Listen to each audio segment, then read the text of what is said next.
ঠিক যেদিন মনে হবে আপনার কোনো বিকল্প নাই, ঠিক তার পরের দিন নিষ্ঠুর পৃথিবী আপনাকে রিপ্লেস করে ফেলবে। কেউ আপনার দিকে ফিরেও তাকাবে না, আপনার কথা মনেও করবে না। নিজেকে উজাড় করে দিয়ে কাউকে ভালোবাসার পর দেখবেন ওই মানুষটার মনে আপনার জন্য এক বিন্দু মায়া জন্মে নেয়। চোখ বুঝলে আমরা যে আদর্শ পৃথিবীটাকে দেখি, সেখানে ভালোর সাথে ভালো হয়, খারাপের সাথে খারাপ হয়। ভালো কাজ করা মানুষ পুরস্কার পায়, আর আঘাত দেওয়া মানুষরা কর্মফল হিসেবে ভীষণ কষ্ট পায়। একদিন আমরা টের পাই আদর্শ পৃথিবী বলে কিছু নেই। যদি থাকতো তাহলে নিষ্পাপ শিশুটার সাথে অতটা অন্যায় হতো না। বৃদ্ধ পিতা ফ্যালফ্যাল করে চেয়ে কারো অপেক্ষায় থাকতো না।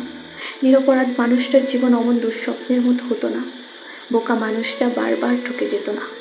ভালোবেসে কেউ হেরে যেত না। পৃথিবীটা চিরদিন আনফেয়ারে ছিল। আমরাই বরং অন্ধ হয়েছিলাম অনেক অনেক দিন।